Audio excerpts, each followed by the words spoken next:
It is such an honor to be presenting these three people here at Lake Fire Landing. We're very grateful for you all to come here, and we congratulate Bill on his book. Thank you. And I'm going to turn it over to Martha because of snow. We're feeling a little crunched for time. Hi, everybody. Thank you, Ren and Peter. As you all know, Ren and Peter and Lake Flower Landing are a North Country treasure. For music and film and studio drawing and really important conversation. It happens, so much of it happens here. So we're grateful for the ways in which you make community richer, more conscientious, and more possible. I'm going to do a little hawking for a minute. It's John Brown Live's 25th anniversary. We just came out of a four-hour board meeting, or over 4-hour board meeting. Martin Tyler, who's on our board, is here. Hadley Krutzik-Aaron, who's on our board, is here. I know I saw somebody else. Jeff Jones, who's our board chair, is here. Maybe that's all. And it's an honor and a joy to be at work with each one of them and all of them collectively. So because it's our 25th anniversary, we want to raise $75,000 through monthly sustainers. And we made a list today of people who will be $10 a month sustainers, people who will give $25 a month gifts, people who will give $50 a month. So we're encouraging you to be one of those people and help us raise $75,000. Like that. I did math for my little brainstorm list, and in a couple of minutes, I came up with, I just raised $12,000. The money isn't in the bank yet, but, oh, and Justin Oliver, who's also on our board. So please seriously consider that. Given the political times that we're in, we need to become a more people-powered, we've always been a people-powered organization, but we need to become more than ever before a people-funded organization to continue into our next quarter century. I give you a clever idea, just thought of. So why don't you, one of the items of giving should be whatever you spend on Starbucks in a month, give that. Well, if you must spend money. Doesn't work up here. Yeah, right? Whatever you spend on morning coffee for a month. Right? So I'm going to mention a couple of things. As some of you know, we have in August of 2025 will be our 4th annual Adirondack Family Book Festival, which brings together a stellar, like someone called them the rock stars of children's and YA literature. And we give away these little souvenir journals to kids for free. There are some left over. We have a new style for 2025. So I'm going to put them on the back. And if you want to leave a little contribution and take one away for yourself or a child, it's a blank page sketchbook. We also have, I brought some copies last month in October. Taya Miles, historian from Harvard and the author of All That She Carried, and a gorgeous new book on Harriet Tubman called Night Flyer, The Faith Dreams of a Free People. We have some books left over from her visit. And last but not least, many of you saw and appreciated and celebrated Ren's work at the John Brown Farm, her spiraling around the promise of the right to vote installation. A friend's mom was visiting one morning and she said, that should be a booklet for students. So we had this booklet made, and you can flip the pages and for yourself or for someone else and get a very comprehensive, impeccably researched and written history of voting rights, kind of right up until November 2024.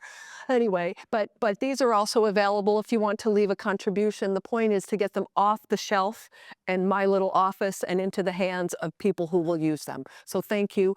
It is a pleasure to kick off our 25th anniversary series of book talks and webinars that have been funded by the Anti-White Nationalism Pooled Fund of New York State. So that Bill is on this book tour and has much to share with us and instruct us and inspire us around freedom, abolition, and the underpinnings of white nationalism and Christian supremacy in our country today. It's an honor to have you here.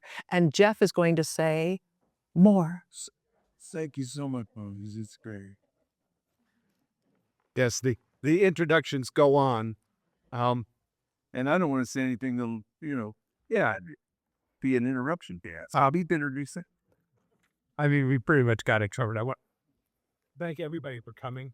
I want to thank the filmmakers who are here.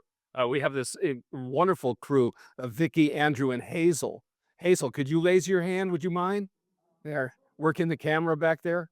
And they are part of a project that Eleanor Stein and I are also involved with in North Central Troy called the Sanctuary for Independent Media, where Bill gave a presentation on Thursday night, a wonderful turnout there, a very successful event. I want to recognize our dear friend Bernadine Dorn, who's Bill's partner, and the four of us have been running together for a long time, a long time.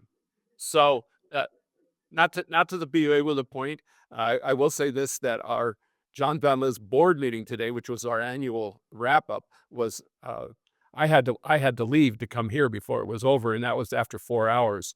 And we both are very excited about starting our 25th, our second quarter century, and as Martha said, would appreciate your support. And but this, you know, as will we be revealed in this discussion, and I'm sure in all of your daily lives, we have a lot of work ahead of us, a lot of work, and a lot of opportunity too.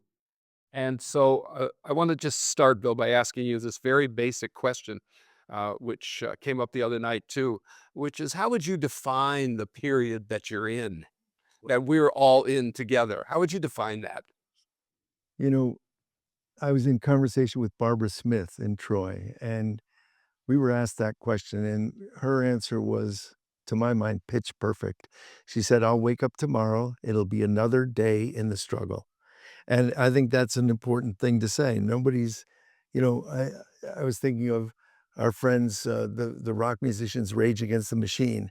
They're not going to now start singing Pat Boone to fit in. Um, they're they're going to be who they are, and we are going to be who we are.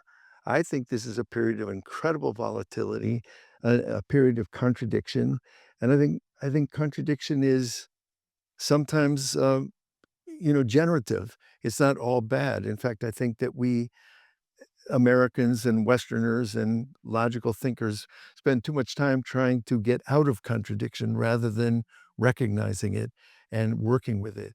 And to me, we're living in some ways, it's the worst of times. A pre-announced genocide going on in Gaza in our names, a proxy war in Europe, a Cold War rising in Asia, environmental capitalist climate collapse evident everywhere, and and unavoidable. Women being asked to get back into some medieval definition of their lives, police murders continuing apace, and on and on. It's the worst of times. But from another angle of regard, it can feel like the best of times. That is, there young people in particular, but everybody is recognizing the climate crisis and pushing hard against it. The war in Gaza, which is so appalling and makes most of us just tremble and shake every day. But I want to tell you a quick story about that to highlight the notion of contradiction. Bernadine and I have a favorite restaurant in New York, in Chicago, where we live on 55th Street, called the Nile. And it's a Palestinian restaurant. We've gone there for decades. We were in there a month ago, and the owner came and sat with us, and we held hands and we cried together. And he described some of the horror that he feels every day, every night. And he described the anger that has welled up in him. And then he said the most remarkable thing. He said, "But in spite of all that, if you had told me 2 years ago that large numbers of Americans would recognize the reality of Palestine, Israel, I would have said you're nuts. But they are." And he said the Palestinian diaspora, Students for Justice in Palestine, the Jewish Voice for Peace have really changed the narrative. And he said it's not enough to change the narrative. We have to change the policies and the practices.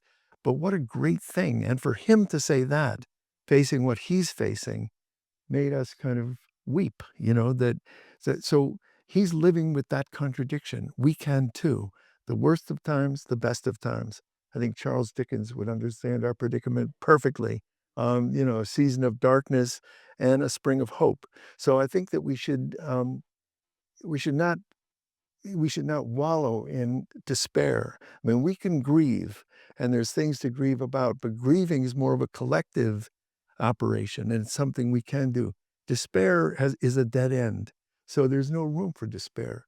As Barbara Smith said, another day of struggle with conditions that we didn't choose, but we never choose the conditions in which we struggle. They're given to us, and we rise up and do the best we can by linking arms, by looking one another in the face. And let me say, as long as I want to add one thing, which is I'm deeply grateful to all of you for being here.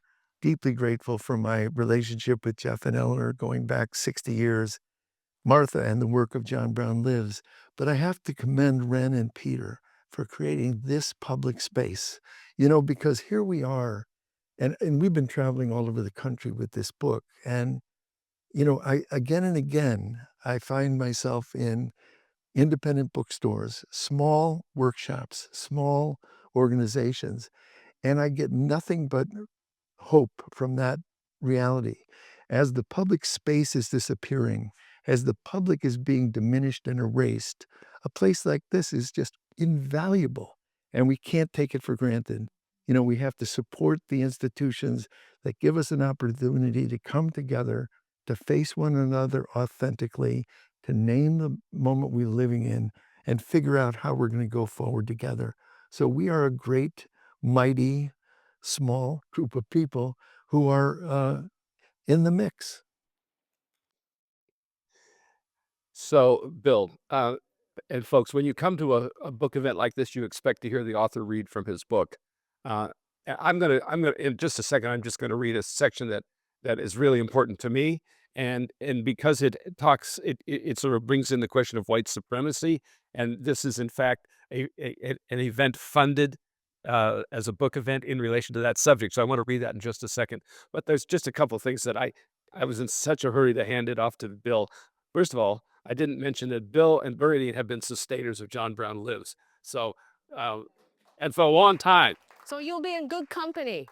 But we don't give as much as we spend on coffee. Would be a breakthrough. And the other thing that we know you also as just an extraordinary teacher.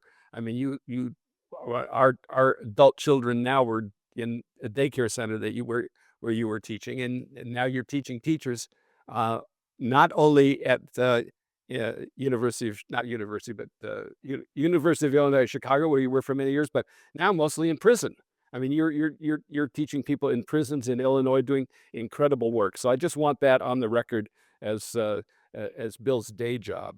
But now I want to just take a section from the book, which I think is very relevant to today. Read it, just a short little piece of it, and then get your reactions onto that.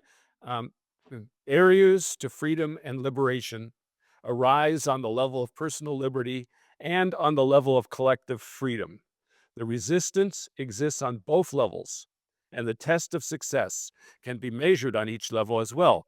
But it's easy in America to default to the individual, my rights and my freedom, and to ignore or remain ignorant of the commons. To take one central and electrifying example, the U.S., its wealth and power, its culture and customs, its laws and government was built on an elaborate architecture of white supremacy that includes the system of slavery and the practice of conquest, war, and genocide, the defeat of Reconstruction, and more. Everyday bigotry and racist ideas bloom in the nourishing shade of those structures of inequality based on color. And it goes on from there. But could you just sort of jump off from that? Because I know you've got a lot to say about it. And I wrote the book about it. I think that it's important to recognize that contradiction that Jeff just read, because we are so accustomed to, especially, I mean, the contradiction between me and we is universal. We're each the one of one. We're each an individual who's spectacularly special. And I always argue as a teacher, the first and primary challenge of teaching is to see each student who walks through the door as the one of one, the one and only. There will never be another like this particular person.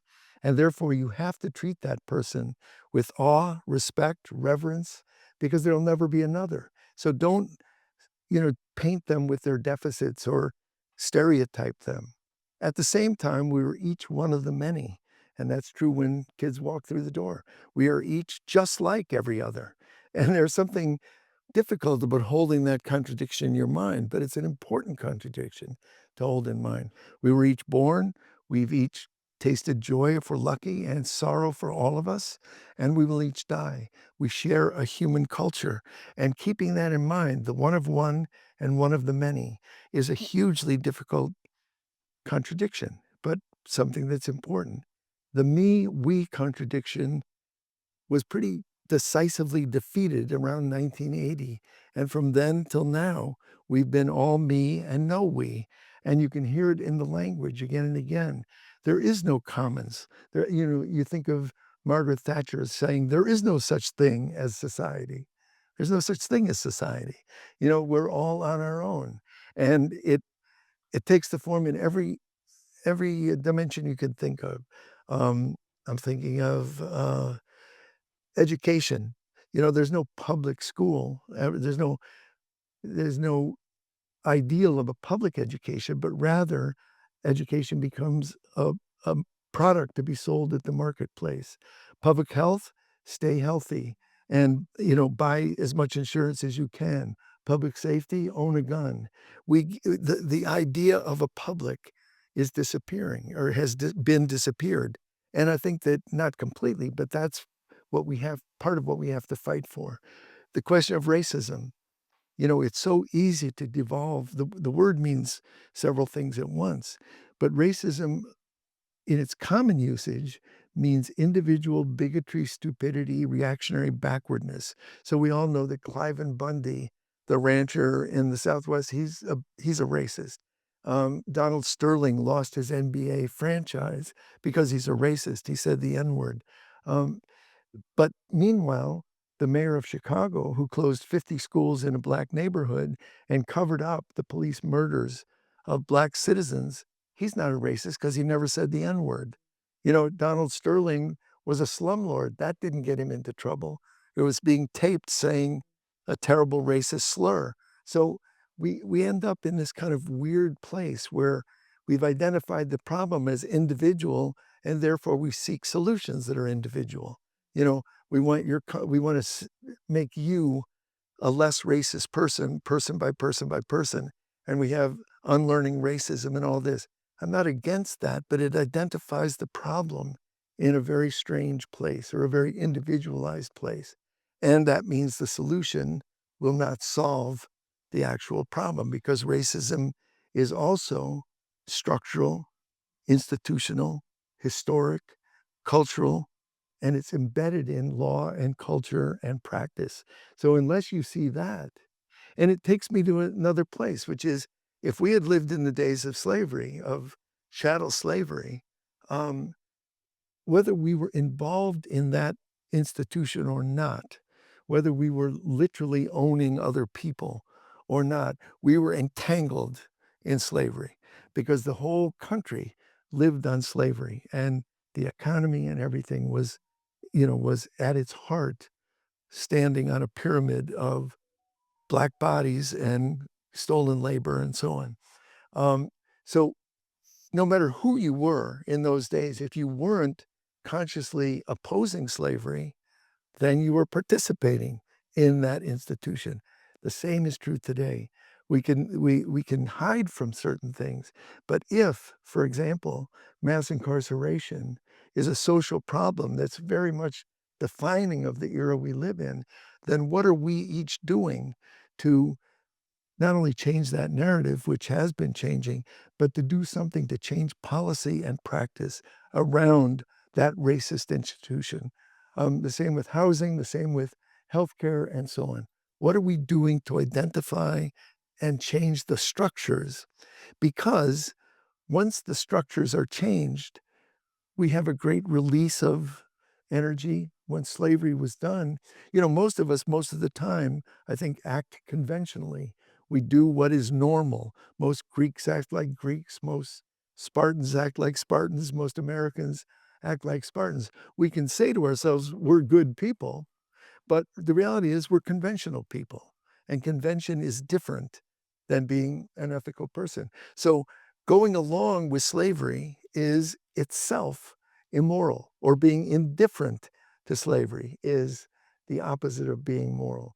And the same could be true, could be said for us today. How are we seeing, how are we waking up to the reality of the world around us and then doing something to challenge it? Can I just jump in? Please. Two things. One, I just love how you described looking at a child who comes into your classroom or the person who comes in the door. That's just beautiful. I was a teacher for many years and I don't know that I achieved that. That's very beautiful. But I also just want to say in our board meeting today, some of you know Renan Salgado. He's been here before. He's on our board. He's a human trafficking investigator in New York.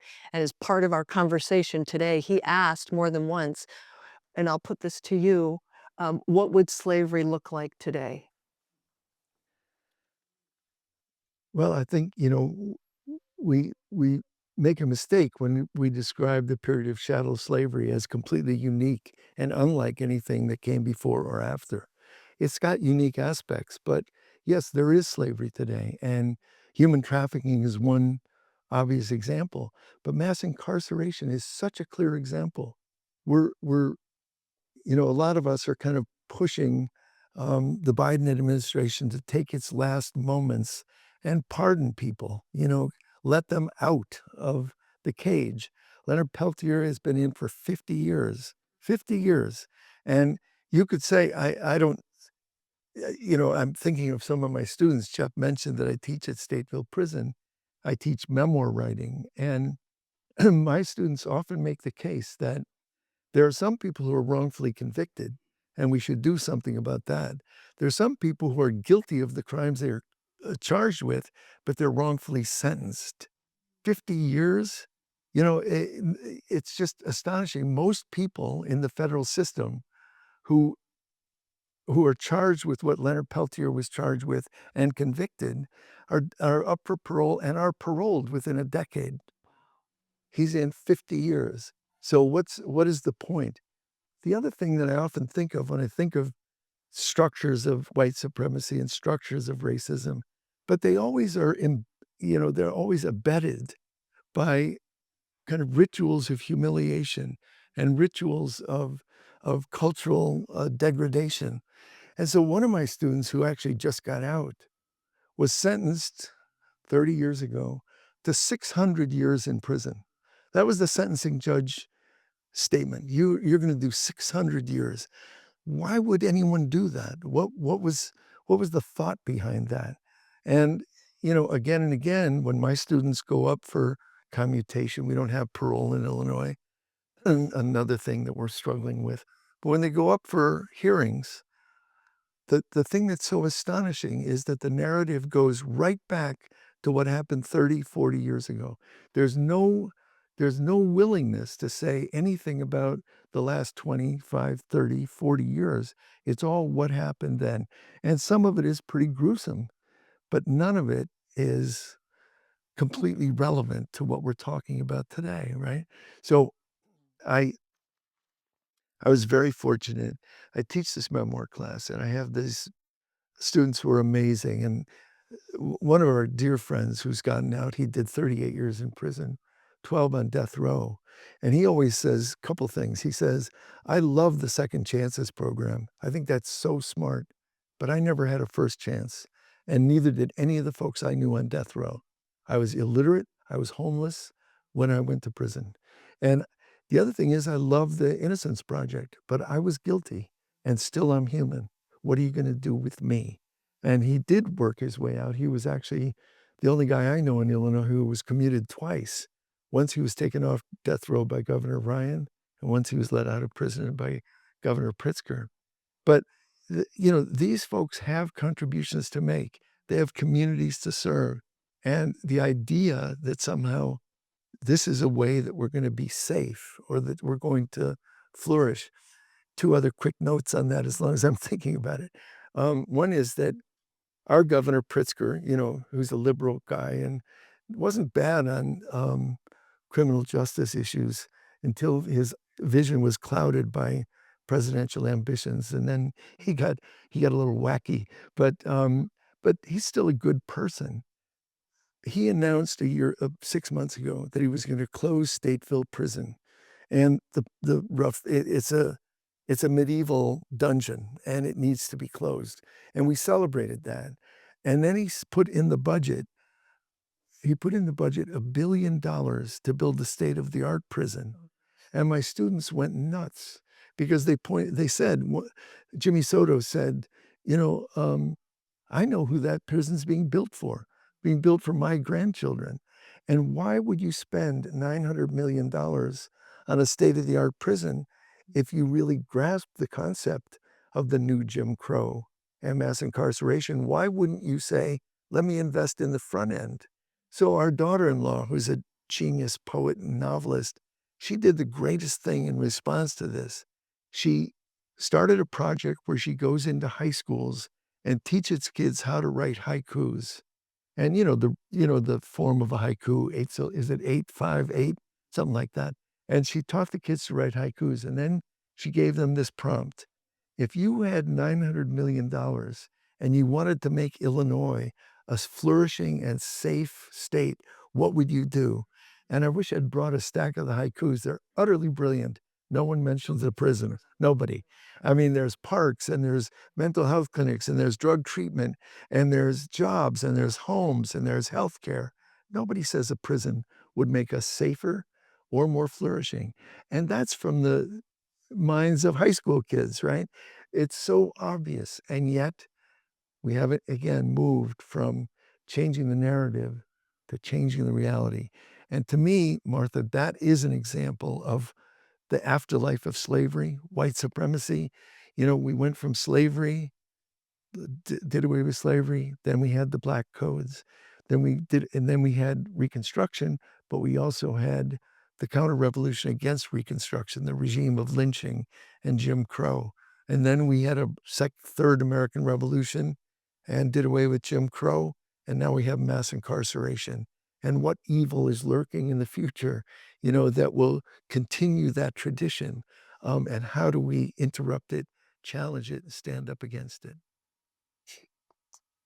So this discussion we had at the John Von Lewis board meeting today, that Renan was invited to make a presentation, and I'm very aware of the narrative of the reality of mass incarceration. I mean, here in the Adirondacks, people are always talking about we need to make the Adirondacks more diverse. Yeah, population-wise, the Adirondacks are extremely diverse. Am I right? We have a hidden diversity in the Adirondacks. It's something that some of us have noted and written about and talked about for years, and our organization has tried to be helpful to call attention to that and overcome it.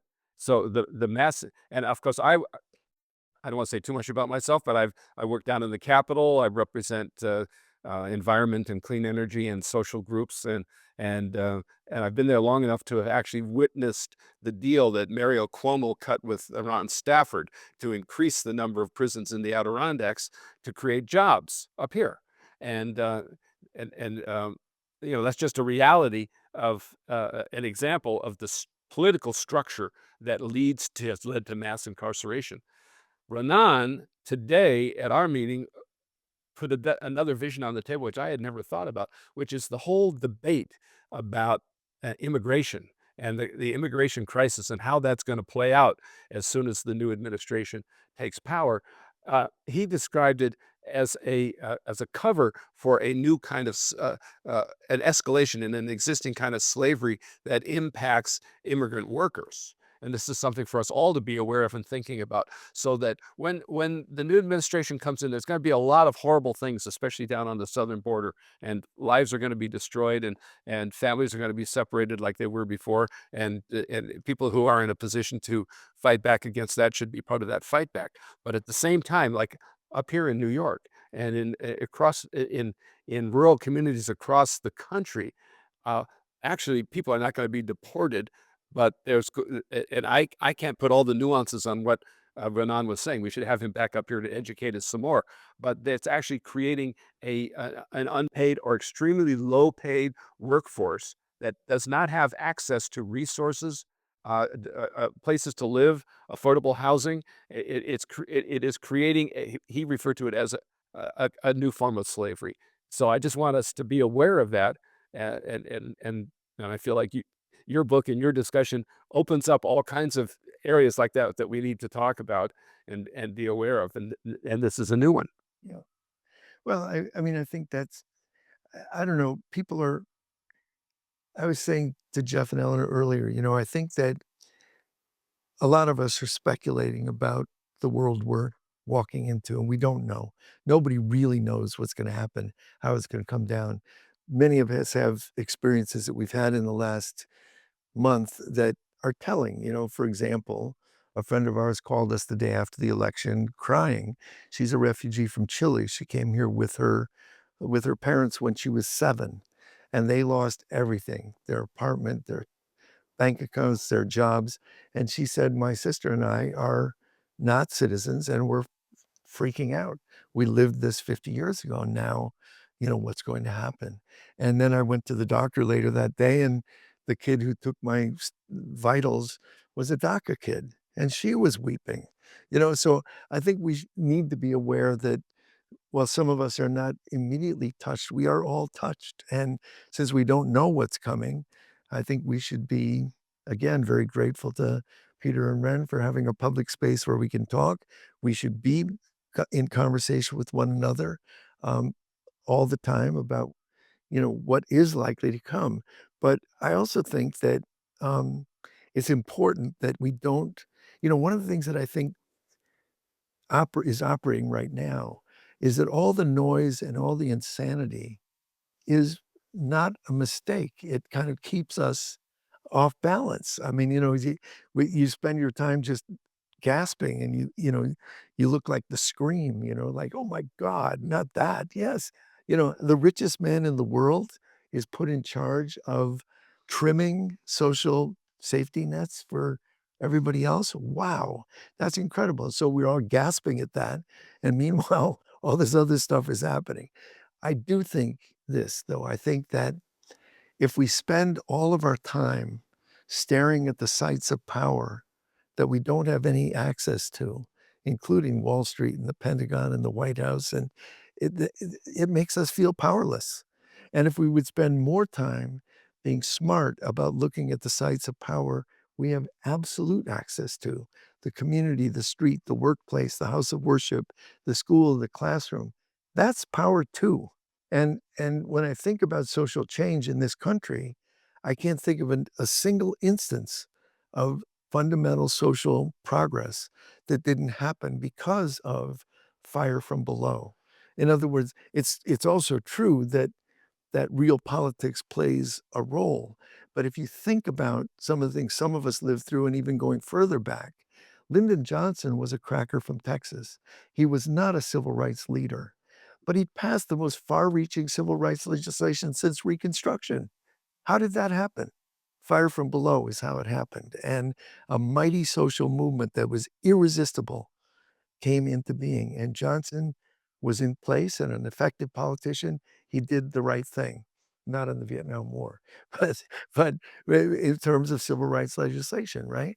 And go back a generation. Franklin Roosevelt was a patrician from the Hudson Valley. He was not a labor leader.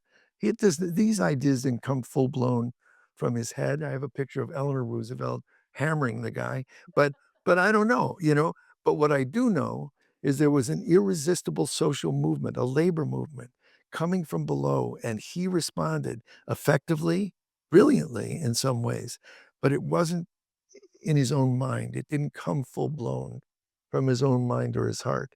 And I think the most telling example for me is go back to Abraham Lincoln. Most of us have not read Lincoln's first inaugural address. Maybe you have. Probably not, because it's not published anywhere. The first inaugural address is where he says, literally to the Congress and to the American people, I have no legal right to interfere in the institution of slavery, and I have no inclination to do so. That's what he said in the first inaugural address. 4 years later is that second inaugural address, which we've all read. And that's the one where he says, "For every drop of blood drawn by the lash, we will draw a drop of blood by the sword. For every hour of unpaid labor, we will make recompense." He's calling for, reparations. He's calling for retribution. And this address could have been written by Frederick Douglass, and maybe was, but for sure it was a sea change in terms of rhetoric, in terms of intention, and in terms of consciousness. What happened? Well, a civil war happened, an abolitionist movement happened, and it was irresistible.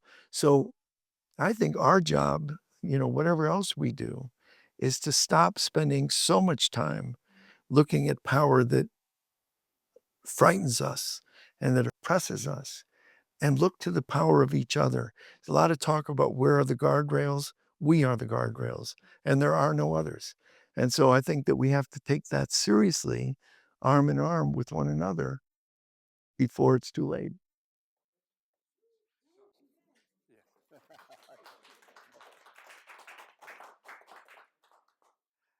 I think that we are getting to the point very soon where we would like to invite people in the audience to engage in this conversation.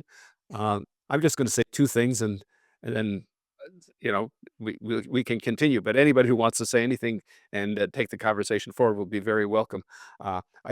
You talk about when you talk about Abraham Lincoln and the Civil War and all of that. Uh, I just want to say the name John Brown. Uh, and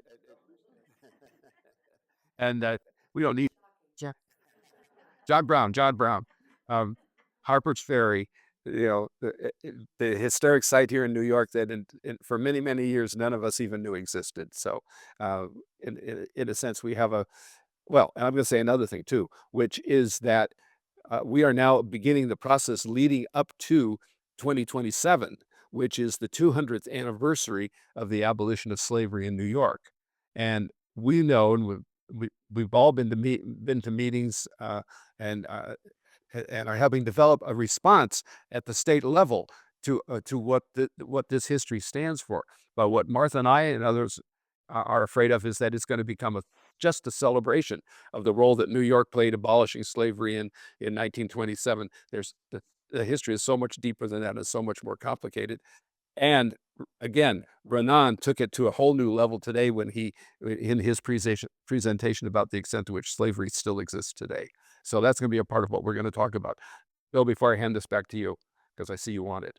Um, I think one of the things I most have enjoyed hearing you talk about these last few days is the point about where we are able to organize effectively in the coming period. And I don't know if you were going to say more about that, but even if you just repeat the places where we will be working as the history of the next few years unfolds, or whatever you were going to say.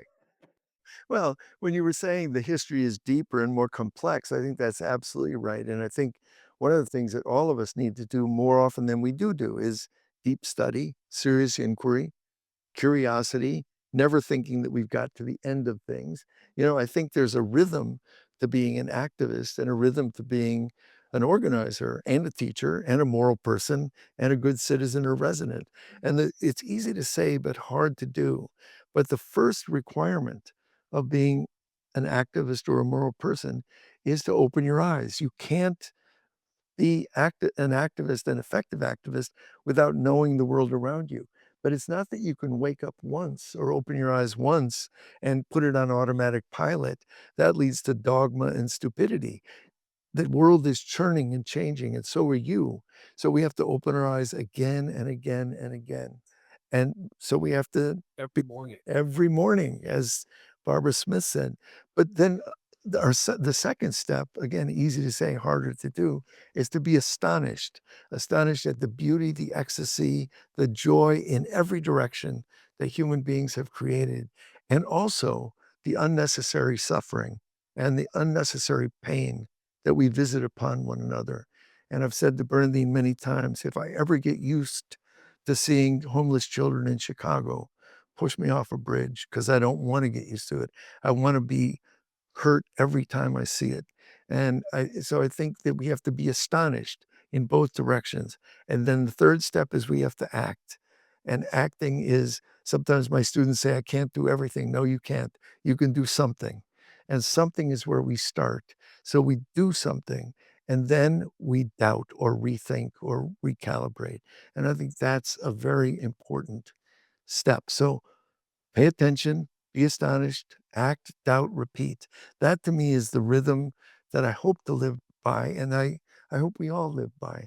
You know, when Jeff said a deeper and more complex history, it also made me think about that abolition, John Brown, is as relevant today as he ever was, maybe more relevant. And I think that's an important thing to grasp.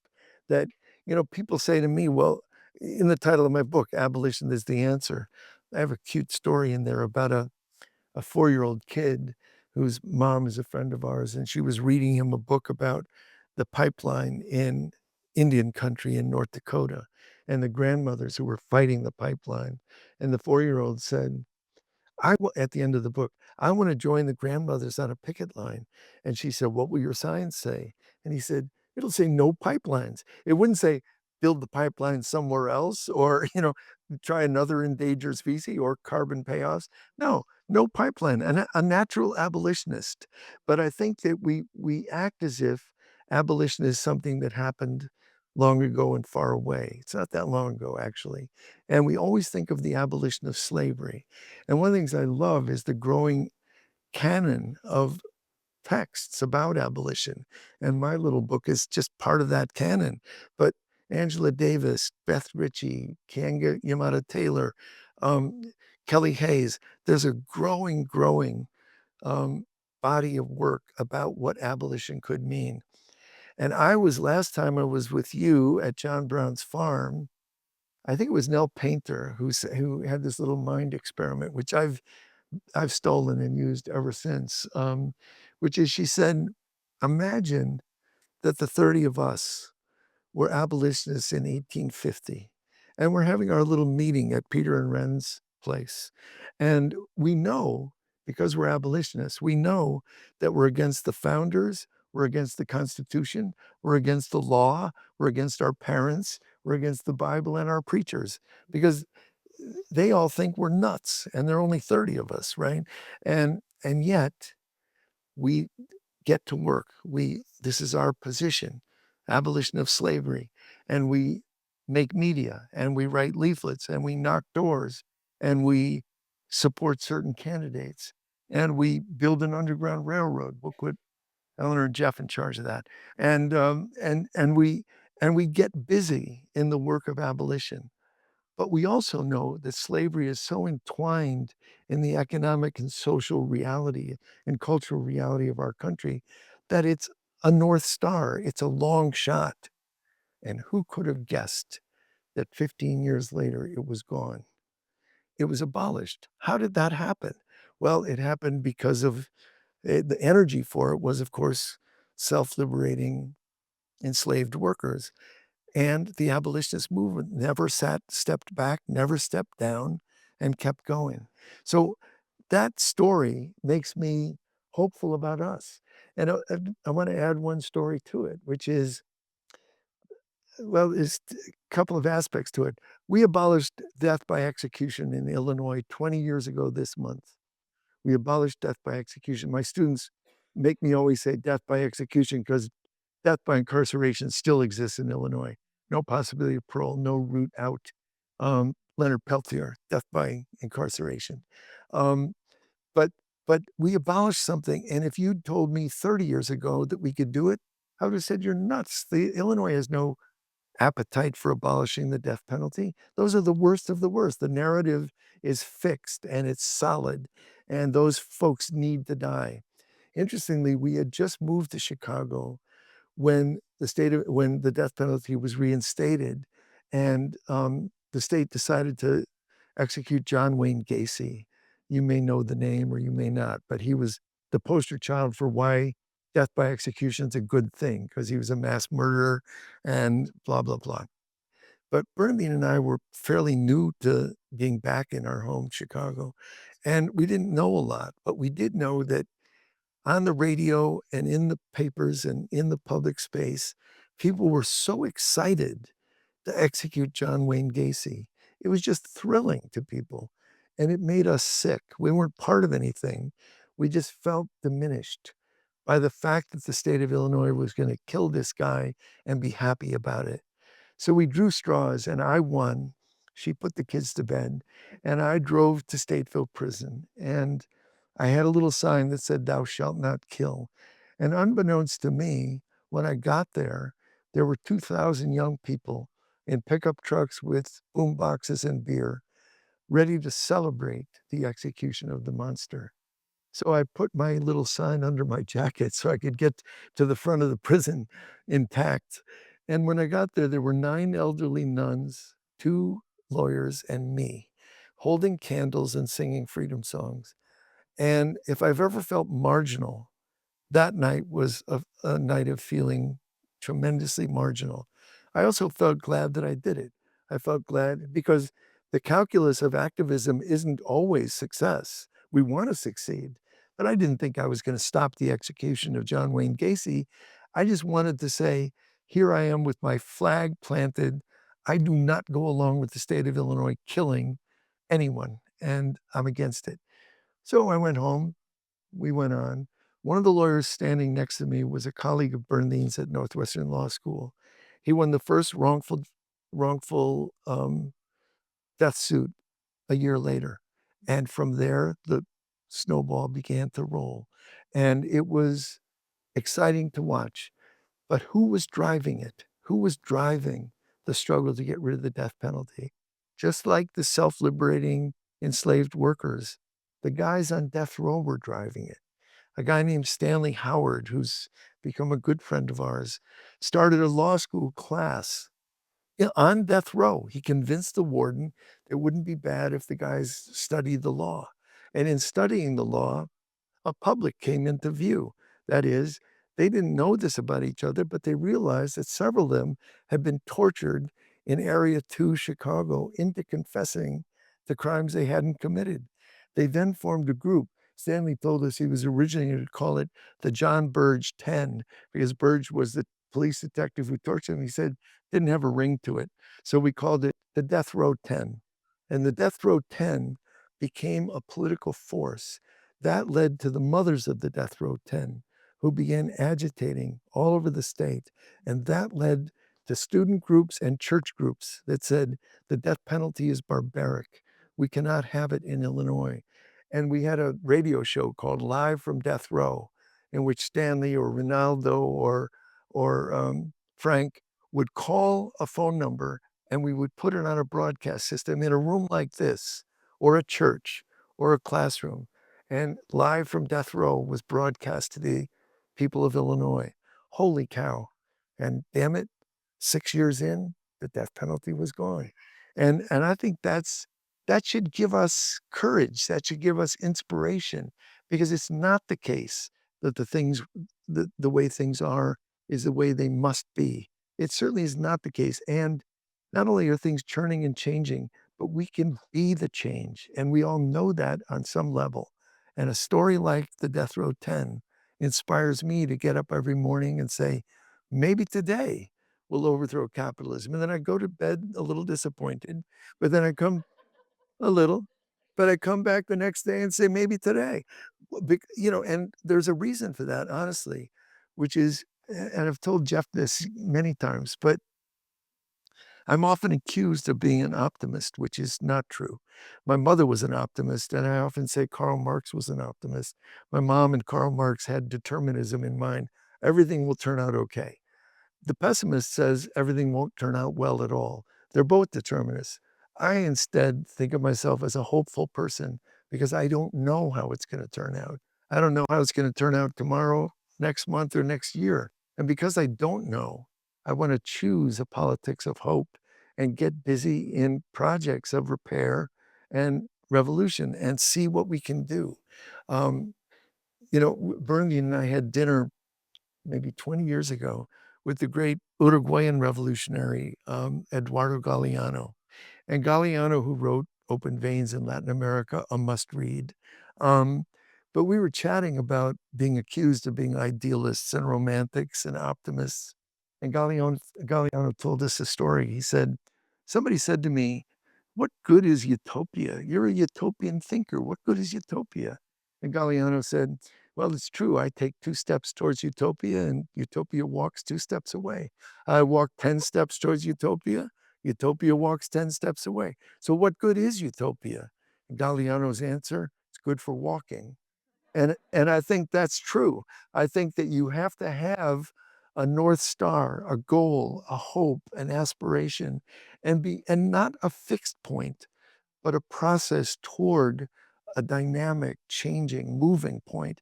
And then we have to link arms and walk in that direction and correct as we go along. It's not fixed, it's not perfect. But I think that way of thinking about idealism and utopianism is a good thing because it gives us a rudder and it gives us a chance to keep going. Anybody want to say, make comments, ask questions? Yes.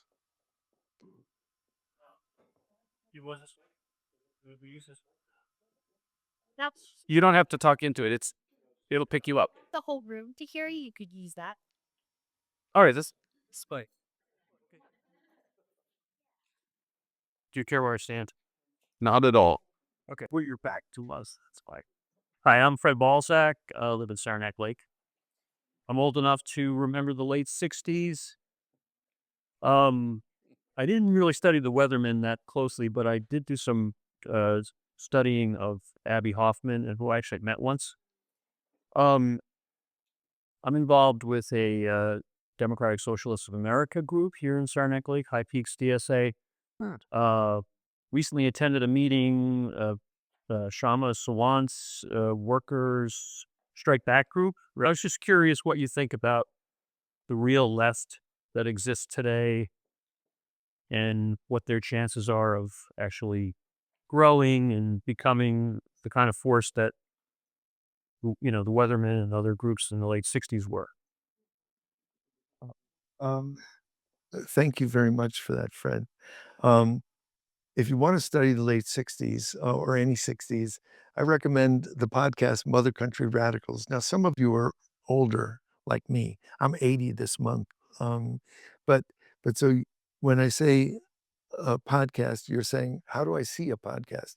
You don't see a podcast. Ask a 14-year-old and you'll be fine.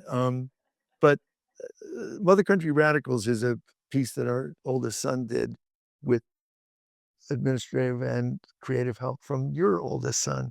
And it's kind of a memoiristic piece about children of the revolution, and it's really worth listening. Gets into some contradictions that I think are really important. I want to also put one pin in it, which is I always object to being a person of the 60s. And the reason is because the 60s is mostly myth and symbol. It's marketing. So I don't remember anybody saying on December 31st, 1969, oh shit, it's almost over. Let's get high. I do remember getting high. I just don't remember thinking anything was over. And I think it's important to say that because whatever the so-called 60s was, it was based on the 50s, the 40s, the 30s, Reconstruction, a lot of other things. And wherever we are today, whatever we did 50 years ago was prelude to where we are today. I have my SDS, my Students for Democratic Society membership card still. And on the card, it says, we are people of this generation, bred in at least modest comfort, looking uneasily at the world we inherit. And I am that person. I'm a person of this generation, still living, not nostalgic for a ship that left the shore 50 years ago, still trying, still working. And I think that's important for me to acknowledge. I think when you say the real left, I'm with you because I think the idea that Nancy Pelosi is a communist front, it just drives me nuts, you know. Whenever I hear them say the communist socialist left and they're referring to Joe Biden, are you, like, you know, so I have nothing but admiration for, especially in Chicago, the young people who allow us to be part of their militant operations.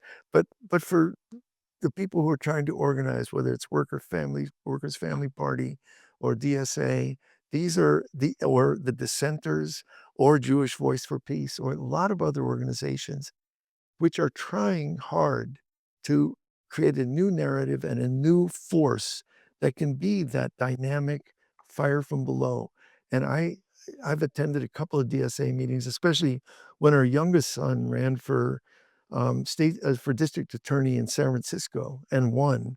He had the backing of DSA, and so we went with him when he was campaigning to a couple of DSA meetings. Parentheses, I said to our son, he did win. He became the district attorney, and we gave him $500 for the campaign. And I said, "Here's $500. When you win, we will denounce you, you know, because you're a prosecutor." Um, and we didn't denounce him. He's a lovely guy. But in any case, I think I went to a couple DSA meetings, and it reminded me of nothing so much as an SDS meeting. I mean, it was raucous, crazy. The anarchists held one wing, the Leninists somewhere else. I mean, I just thought it was great, and it was full of energy and hope. And I think one of the things we have to learn to do, especially urgently in this period, is we have to learn to identify the contradictions that are real and important that we can unite around.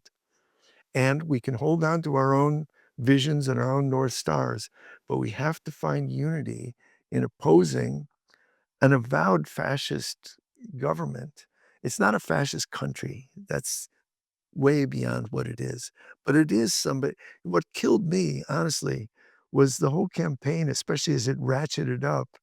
I'm sorry, I'm leaning towards staring at the sites of power I don't think I should stare at, but they kept saying, "He's a fascist, he's a fascist," and then generals would come out and say, "He's a fascist," and all kinds of people, "He's a fascist," and then he won, and they said, "Oh, well." I mean, wait, what? I thought he was a fascist, you know? Um, I mean, I'm not saying they should have had a January 6th, but they kind of said, "Well, you know, that's it. What are we gonna do?"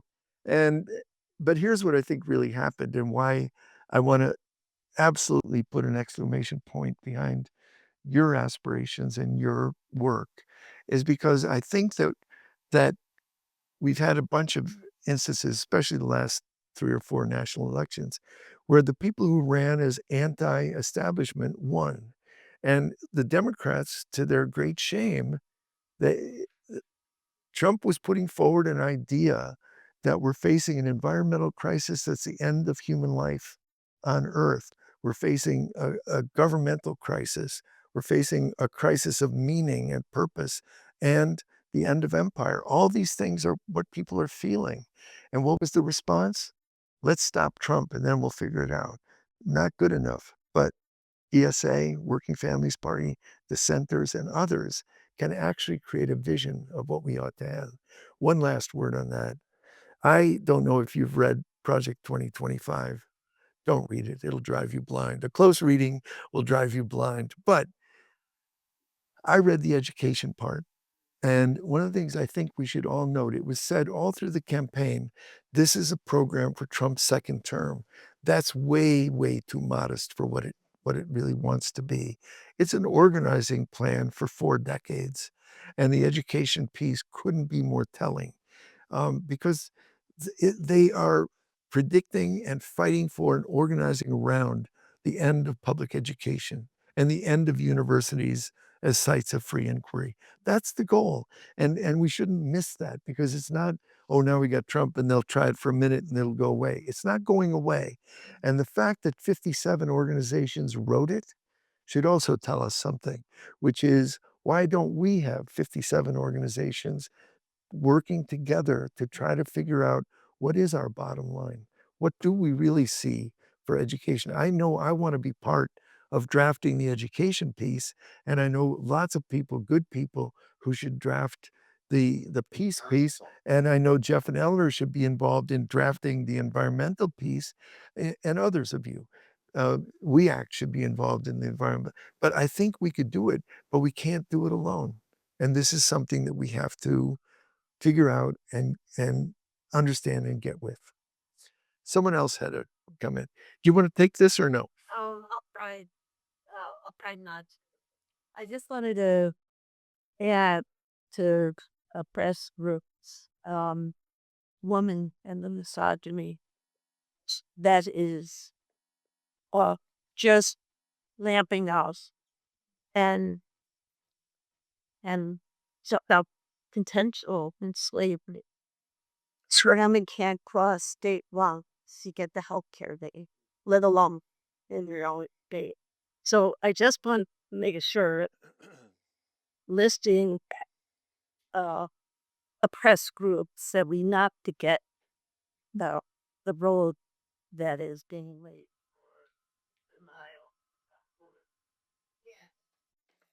I think you're so right.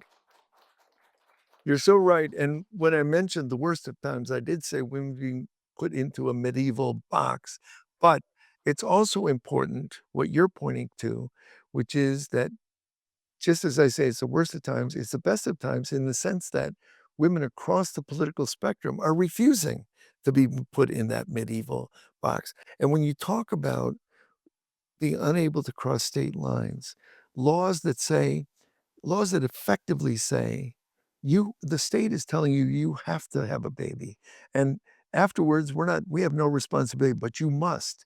That's also part of our history. It's called slavery.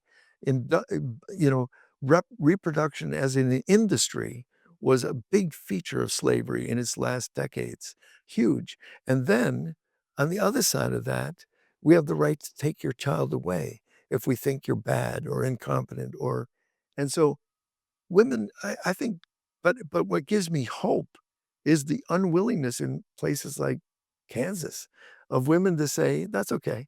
The women are not saying that. And even in Florida, they lost that thing, but the threshold was 60%. So it was a little unfair. But I think it's hugely important to say that women's bodily integrity is under sustained attack. And if you read Project 2025, it's worse. So I think you're right. That's a point of unity. We've got to build a movement. Yes, sir. Yeah, I was wondering, if thank you for everything you said about white supremacy tonight. I'm curious if you can talk about the connection between white supremacy and what you started your talk tonight about, the genocide in Gaza. Yeah, I mean, one of the things, I mean, I'm sure there's a lot of wisdom in the room about that.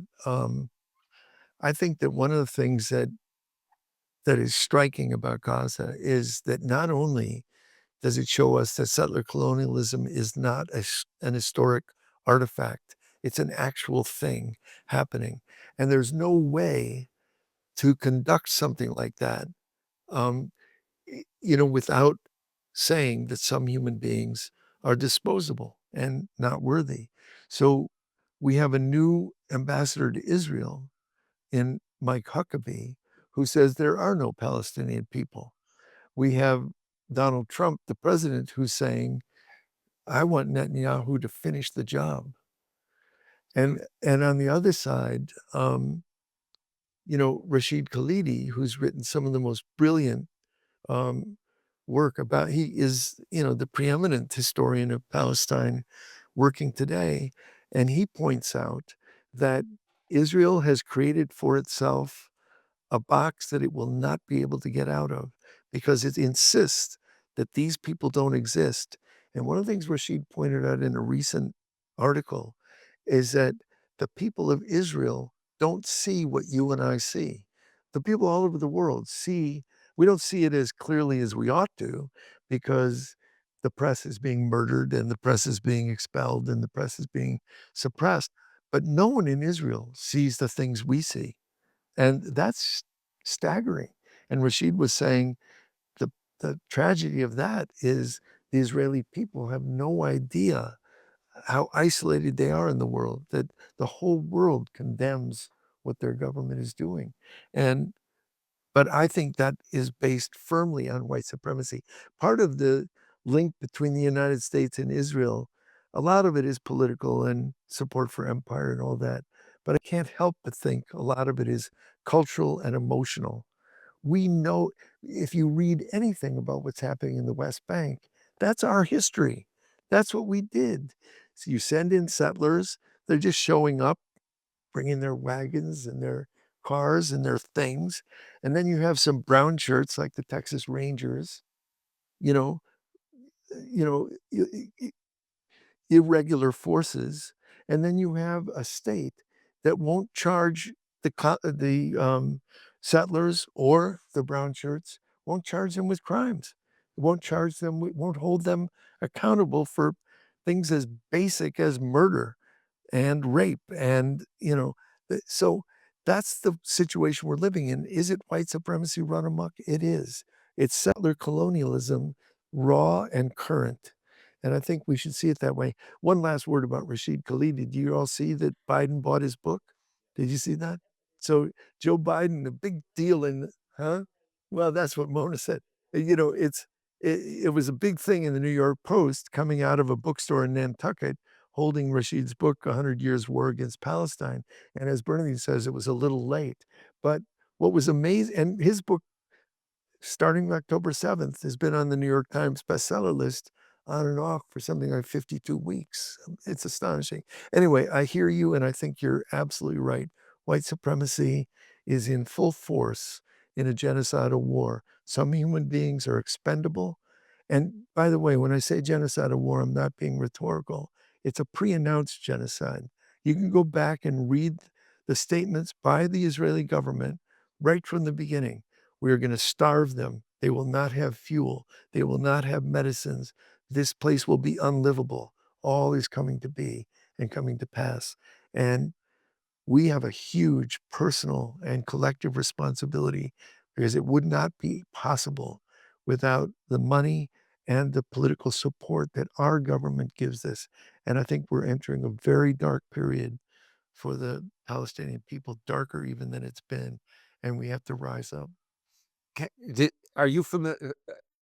Are you familiar with Rashid's work? Yes. Yeah. Okay. And I don't know if other people are interested in this particular subject. He's incredible. He's been teaching at Columbia University and just retired a couple of years ago. He's someone that we all know quite well, and his stuff is just amazing.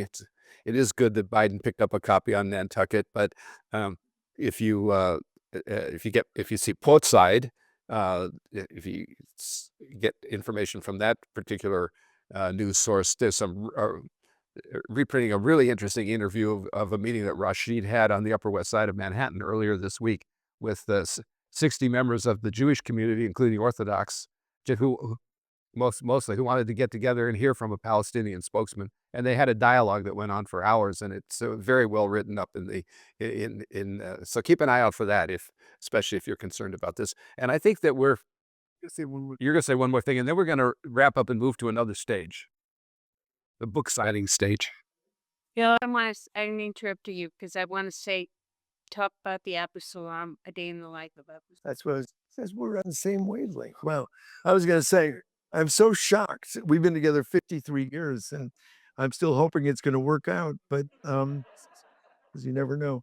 But I was just going to say that. That's why I wanted the mic back, because it is a great moment for education. It's a great teachable moment. And one of the things that was so great about the encampments was they were a response to a teachable moment. Every encampment we visited had a library with lots of books. Rashid's books, and especially the 100 Years War Against Palestine, is really important. But Nathan Thrall wrote a book called A Day in the Life of Abed Salama. It is staggering. And we've met him and he's been on my podcast. He's a terrific journalist and human rights activist who lives in Jerusalem. And he writes the story of an accident in a school bus and the death of a kindergarten kid and all the horror and the trauma that the family went through to try to find him in the hospital because of checkpoints. And it really shows you what apartheid looks like close up and personal. And so, yes, read that. And there are many others. I think one of the books that we should all be reading together collectively is The Message by Ta-Nehisi Coates, which only has one section on Palestine, but it's really a telling, brilliantly written piece of journalism. Ta-Nehisi Coates, Coates, Coates. And you can find him at bookshop or anywhere. Now, do you want to wrap up? Well, I think, Because I have to say one thing if we're wrapping up. okay, you will say your one thing. Okay, Jeff's making me wrap up, and that's okay. That's okay because we have to go. We have to drive tonight. But I did want to leave you with one thing, and that is that um, I am by nature a hopeful person. I'm also, I think, a realistic person. I'm not somebody who hides and just nourishes my dreams, but I do have dreams. And one of the people who I turn to again and again is Rosa Luxemburg, the great revolutionary of the 20th century. And Luxemburg was imprisoned during World War I for speaking out against her government's participation in that war. A lot of people were imprisoned in America too, for opposing World War I. But Luxemburg was in prison, and she got letters from her friends and comrades, and then she wrote letters back. But one of my favorite exchanges was a friend writing to her and saying, Rosa, we're lost without you. We're without a rudder, without leadership. We need you to be with us and tell us what to do. So please, I know you can't get out of prison right now, but tell me what to do. We're dying over here. And Luxemburg writes back what I think is a classic letter. It begins, first of all, stop whining, which is great advice for the left. You know, stop whining because it's not going to take you anywhere. So you have to, get over that impulse. And she says the second thing is, I don't have any concrete advice except that you should be a mensch, mensch, Yiddish word. You can look it up later. And she says, but I can't define mensch for you except to say that a mensch is someone who loves her own life enough to enjoy a sunrise and a sunset, enjoy a bottle of wine and dinner with friends.